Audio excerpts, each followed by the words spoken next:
आप कहते हो कि मंदिर से जाते समय नंदी के कानों में कहकर चले जाओ। बैठिए बैठिए बैठिए बैठिए। बहुत सुंदर प्रश्न है आपके, बहुत भाव से और आनंद से आपने करा, और जनमानस के कल्याण के प्रश्न है ये, केवल आपके लिए नहीं है, ये सबके लिए इतने जोरदार प्रश्न है। जो गलती भी करते होंगे तो इसको सुधार सकते। आपने कहा कि नंदी के कानों में कहना चाहिए। लोग हंसते हैं, कहते हैं बताओ वो नंदी के कानों में भगवान को कहना चाहिए। वैसे तो हम आपको एक बात बता दें कि दुनिया के लोग किसी दूसरे धर्म की कभी हंसी नहीं उड़ाते। दुनिया के लोगों को दूसरे का धर्म अच्छा लगता है। दुनिया के लोग सबसे ज्यादा हंसी उड़ाते हैं तो हमारे सनातन धर्म की ही उड़ाते हैं, और जी खुद उड़ाते हैं, दूसरा उड़ाने वाला नहीं होता।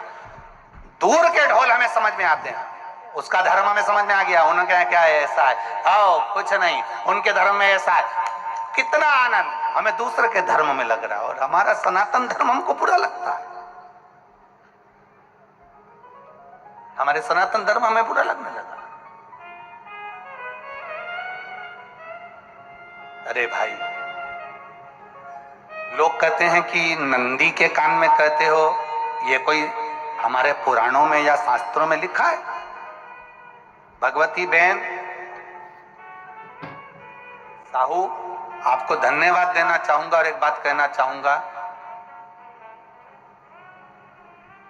जितनी भी शिव महापुराण के अंतर्गत चाहे उपाय जो बताए जाते हैं कि बेलपत्री ऐसे चढ़ाना, काली मिर्च ऐसे चढ़ाना, चावल ऐसे चढ़ाना, धतूरा का क्या महत्व है, शमी के पत्ते का क्या महत्व है, बेलपत्री के पत्ते का क्या महत्व है, ये जितनी भी बातें बताई जाती हैं ये सब पुराण के अंतर्गत से बताई जाती है। अब दुनिया के लोग इसको चाहे टोटका कह दें, चाहे दुनिया के लोग इसे टोना कह दें, पर पुराण से हटकर कुछ नहीं।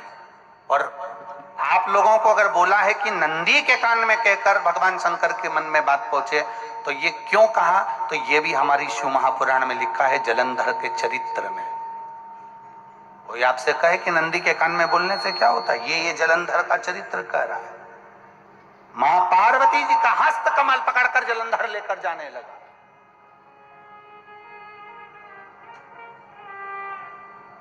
वृंदा का पति लेकर जा रहा। वृंदा तो भगवान की भक्ति में लीन रहती थी, उसको तो जलंधर को सबसे ज्यादा तकलीफ थी नारायण से, पर शिव के पास आ गया, क्योंकि ईर्षा प्रवृत्ति अभी कथा में कहा, कोई कोई ऐसा होता है जिसको तुमसे बैर नहीं होता तो भी अंदर से ईर्षा जाग जाती है। कोई कोई ऐसा होगा जिसको अंदर से ईर्षा जागती है, अपने आप अंदर से ईर्षा जागती है, उसका कोई बैर नहीं, और ईर्षा जाग गई, भीतर से ईर्षा जागा। ना आप उससे मिले हो, ना कभी वो आप उसके सामने बैठे हो। कई लोग किसी ना किसी की बुराई करते हैं तो हम लोग पूछ भी लेते हैं, क्यों साहब उनसे मिलकर आए हो क्या तुम? कभी नहीं मिल किया, कभी उनका सामना हुआ नहीं हुआ, तो फिर बुराई क्यों कर रहा? एक ने कर दी थी इसलिए हमारे ध्यान में था तो हमने भी कर दी। लो, वो कुआं में डूब के मरेगा तो तू भी मरेगा का? नहीं।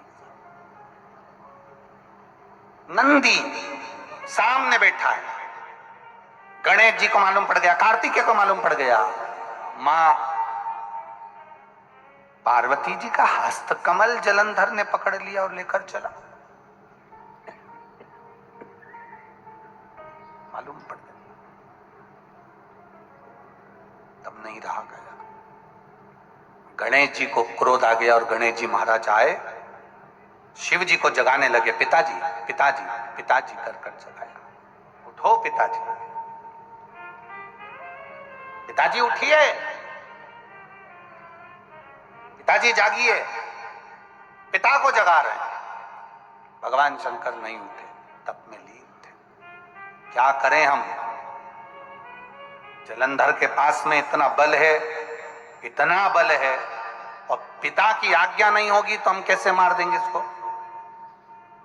मारने को तो हम मार देंगे। मां ने आज्ञा करी थी कि जलंधर उसको तारकासुर को मार दो, तो कार्तिकेय ने तारकासुर को मार दिया। शिव जी की आज्ञा नहीं तो हम इसको कैसे मारें, क्या करें?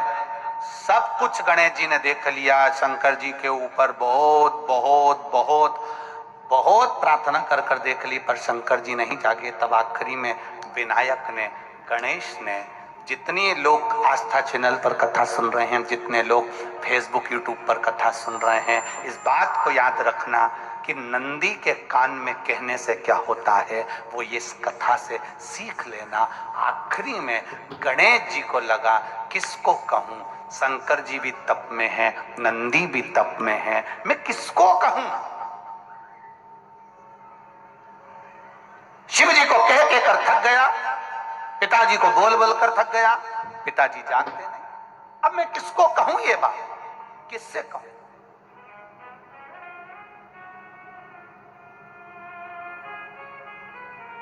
विनायक गए सीधे अब नंदी के पास में। नंदी भी तप में लीन थे, शंकर जी की ओर मुख था, शंकर जी की ओर मुख था। गए और जाकर तुरंत विनायक ने नंदी के कानों में जाकर कहा, नंदीश्वर, मैया का हाथ पकड़कर जलंधर लेकर जा रहा है, पिताजी तप में लीन है, कृपा करिए ना। बस केवल नंदी के कान में कहा, गणेश जी दूर हट गए। नंदी के कान में कहा, शंकर जी के नेत्र खुल गए, शिव जी के नेत्र खुले।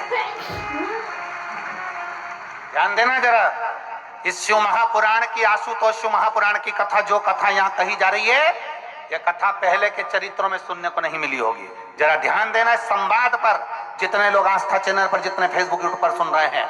सनातन धर्म की हंसी उड़ाने वाले कह देते हैं नंदी के कान में कहने से क्या होता है, नंदी के सामने जाकर बोलने से क्या होता है, नंदी के पास बैठकर बोलने से क्या होता है, नंदी के पास बैठकर शंकर जी का मात्र दीदार करने से क्या होता है, दर्शन करने से क्या होता है, वो अच्छे से समझ लेना, वो अच्छे से समझ लेना। उंगलियां उठाते जो लोग सनातन धर्म पर उंगलियां उठाते, वो अच्छे से समझ ले इस बात को।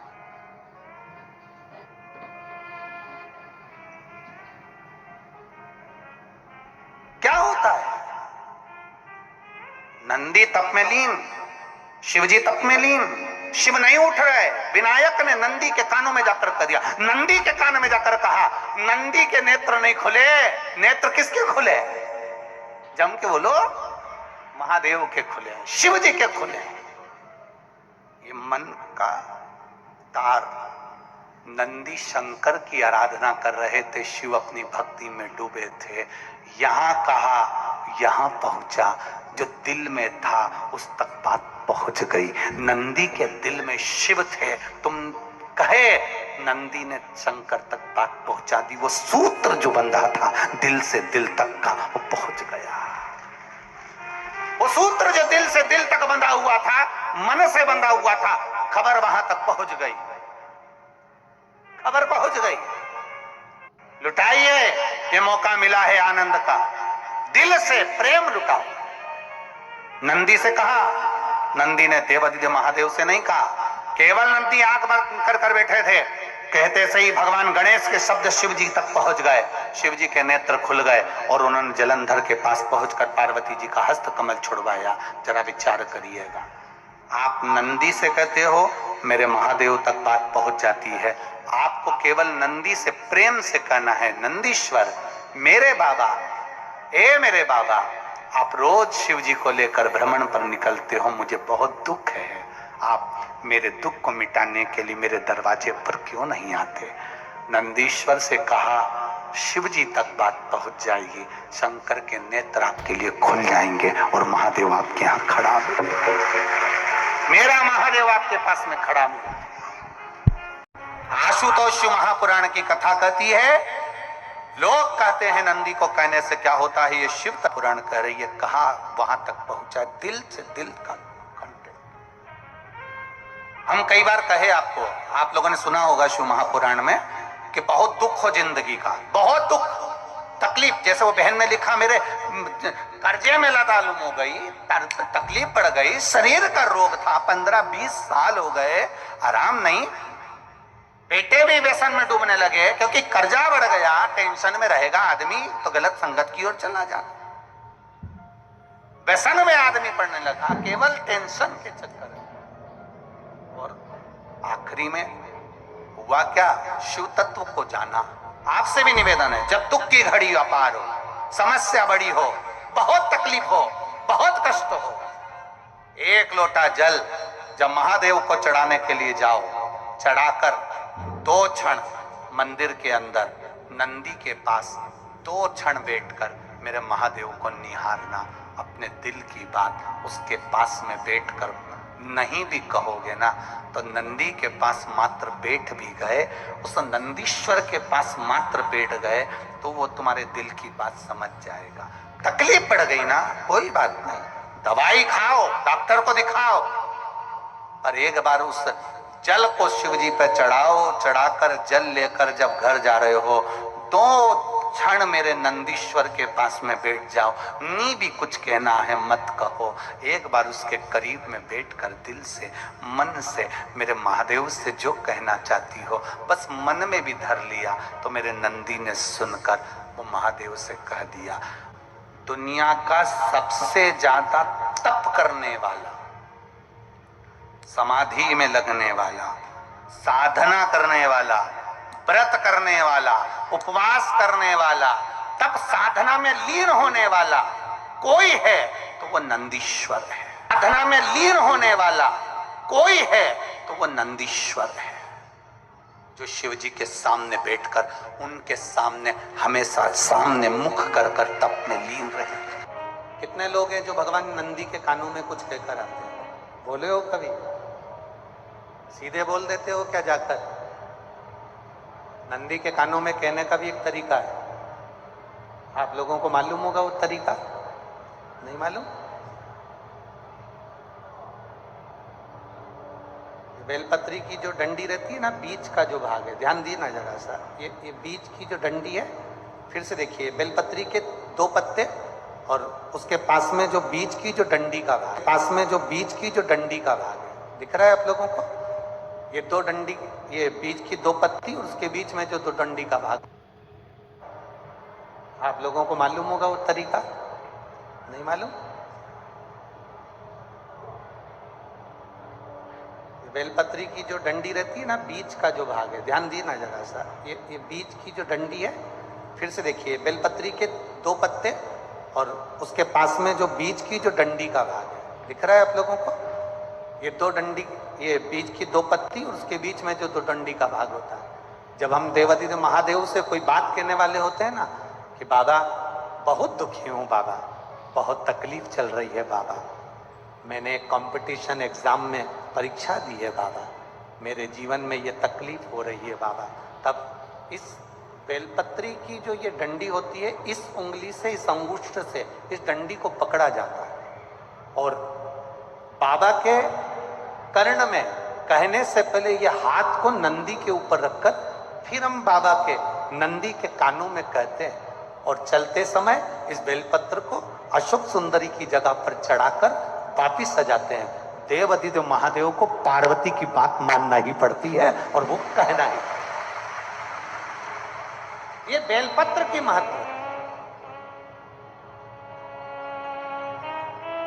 ये जितना फल एक बेलपत्र की पत्ती में उतना की उतना फल, हम आपसे फिर कहेंगे, कभी मौका मिल जाए जिंदगी में, कभी तुम्हारे जीवन में अगर मौका मिले और कहीं बेलपत्री का वृक्ष मिल जाए जिसकी छांव तुम्हारे ऊपर पड़ रही हो, तुम्हारे ऊपर अगर बेलपत्री की छांव पड़ रही हो, उसके नीचे बैठकर कभी मौका मिले, एक बेलपत्री का पत्ता मात्र रखकर आप शिव जी का नाम लेकर जल भी अगर समर्पित कर रहे हो ना, तो वो 12 ज्योतिर्लिंग को जल चढ़ाने के बराबर फल प्रदान कर।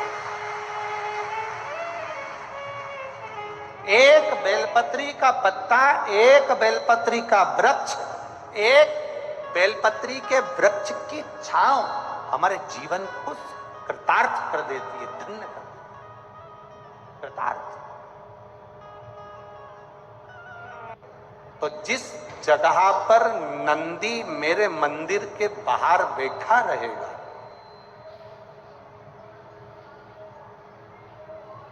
नंदी जिस जगह पर मेरे मंदिर के बाहर बैठा रहेगा, सुयशा, उसके कर्णों में, कर्णों के करीब में तू स्वयं विराजमान रहे। सुयशा, जब कोई नारी, जब कोई पुरुष, जब कोई बच्चा, जब कोई बुजुर्ग, जब कोई भी संसार सागर में रहने वाला मानव मेरे मंदिर में आएगा और नंदी के कान में कुछ कहकर जाएगा, तब तू उसको सुनकर मां पार्वती से कहेगी। और पार्वती जब मेरे साथ प्रतिदिन प्रदोष काल में, प्रदोष के समय, शाम के समय भ्रमण पर जब पार्वती मेरे साथ जाएगी, तो पार्वती मैया जिसके सामने नंदी को रोक देगी, मैं उसके ऊपर कृपा करते हुआ चले जाऊंगा। ये हमारा भाव शिव महापुराण की कथा है। तो शंकर जी के मंदिर जाते हैं तो आप जब वापिस लौट कर आते हैं तो नंदी के कान में, जब हम नंदी से कुछ कहते हैं, आप लोग जब वापिस लौट कर आते होंगे तो नंदी से कहकर आते होंगे ना कुछ ना। तो जब हम नंदी से कुछ कहकर आते हैं, आपने देखा होगा कई लोग नंदी के कान में कुछ कहते हैं, फिर नंदी का जो सींग होता है उस सींग के बीच में से शिवलिंग का दर्शन करते हैं। तो नंदी को जब कोई बात कही जाती है, नंदी से जब कुछ कहा जाता है कि हमारी बात शिवजी तक पहुंचाना, तो उसमें सबसे पहला अगर नाद करा जाता है नंदी के कानों में, तो ओम का नाद करा जाता है। आप सीधे जाकर अगर कहेंगे नंदी को कि हमारी ये बात है, आप वहां तक पहुंचा देना, तो नंदी उस बात को कहे चाहे नहीं कहे, पर जब आप नंदी के कान में ओम कहने के बाद में अपने हृदय की बात कहते हैं, तो जैसे एक पत्र आपने भेजा और पत्र को तुमने लिफाफे के अंदर रख दिया, रखने के बाद में तुमने एड्रेस भी लिख दिया, समझ लेना बहुत अच्छे से। एड्रेस लिखने के बाद में तुमने अपना मोबाइल नंबर भी लिख दिया, सब कुछ कंप्लीट करते हैं। अब इस लिफाफे को तुमको भोपाल भेजना है सागर से, और तुमने ले जाकर इस लिफाफे को डाकघर के डब्बे में डाल दिया। लिफाफा जाएगा, जम के बोलिए, एड्रेस पूरा लिखा है, पीछे तुम्हारा नाम भी लिखा है, मोबाइल नंबर भी लिखा है, सब कुछ लिख दिया, पर लिफाफा जाएगा नहीं। क्यों नहीं जाएगा? क्योंकि उस पे टिकट चिपका नहीं है। 15 पैसे का, 10 पैसे का, 25 पैसे का, या 1 रुपए का, या 2 रुपए का, उस पे अगर कोई टिकट चिपका होता, फिर आप उसको डालते तो जाता कि नहीं जाता? चले जाता। ये ओम सनातन धर्म के अंतर्गत जितने भी मंत्र होते हैं, जितने ब्राह्मण मंत्र का उच्चारण करते हैं, जितने ब्राह्मण मंत्र पढ़ते हैं और मंत्र का उच्चारण करते हैं, उसमें ओम का नाद क्यों करते हैं? क्योंकि ये हमारे श्लोकों को, हमारे शब्दों को, हमारे दिल की बात को टिकट का काम कर कर परमात्मा तक पहुंचा देता है। ये ओम अक्षर, ओम शब्द, ओम नाद। कभी कभी बेलपत्र देखना, जब बेलपत्र आप समर्पित करते हैं तो ऊपर वाली जो पत्ती होती है उस पे ओम लिखते हो। कई किसी को लिखते हुए देखा होगा।